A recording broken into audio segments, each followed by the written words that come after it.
Hi, it's Dave. Somebody messaged me and said to me, "Boy, Dave, you've got a pitiful book collection behind you." Yes.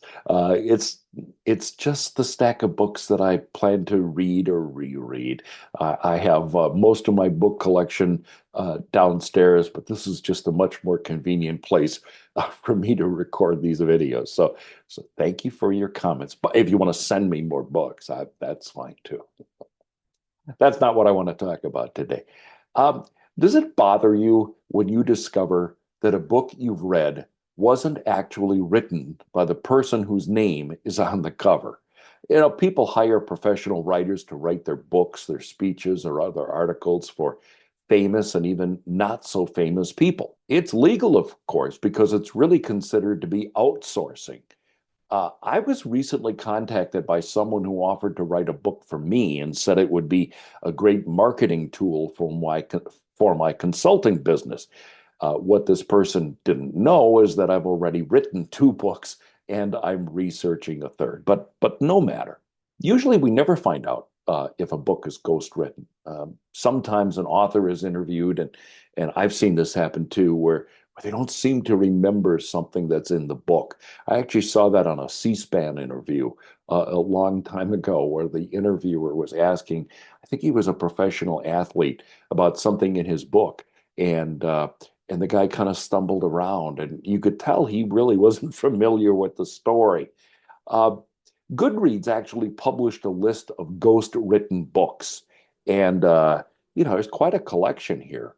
Uh, on the list was Britney Spears, Michelle Obama, Prince Harry, Trevor Noah, Leah Remini, and the list goes on and on. So when you find out that a book is ghostwritten, if you do, how do you feel? I mean, maybe you've read one of those books that I just showed you. Personally, I feel a little bit cheated. I feel better if the ghostwriter is given credit, something like a co-author mention or even an as told to credit. Uh, when I read a book by a basketball superstar, let's say, I sort of imagine that this person had help in writing the book. I mean, I can't see an athlete going home after the big game to sit down and write a book. Um, there are other parallels.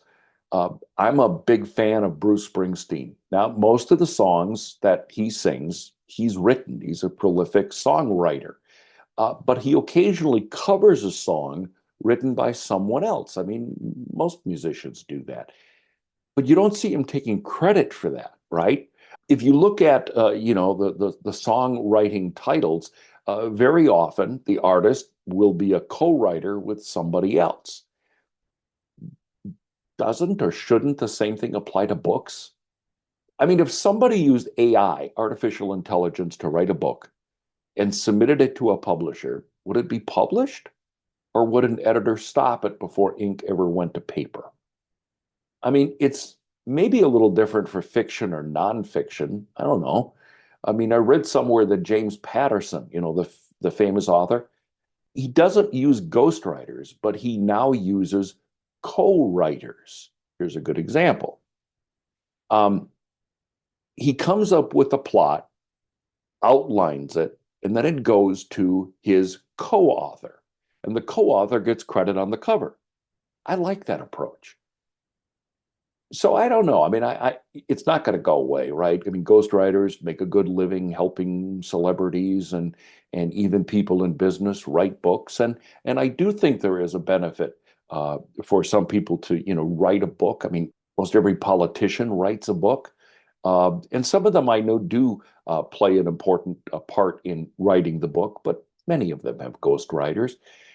So I'd really like to know your take on ghostwriting. Do you feel cheated, or am I just overreacting? Is ghostwriting different than an AI author? And where do you draw the line? Leave a comment below. I'd love to hear what your thinking is on this subject. Oh, and if you're watching this and you are a ghostwriter or have been a ghostwriter, I'd really like to know more about your process. Or if maybe you've used a ghostwriter, I'd love to know that too. Uh, You can always email me at daveedwards@outlook.com. Love to hear from you. And I'm not making a judgment. I mean, if you've used a ghostwriter or you are a ghostwriter, I'm not making a judgment. I'm just concerned that the people who work very hard on books don't always get the credit that they deserve. We'll talk again soon. Keep reading.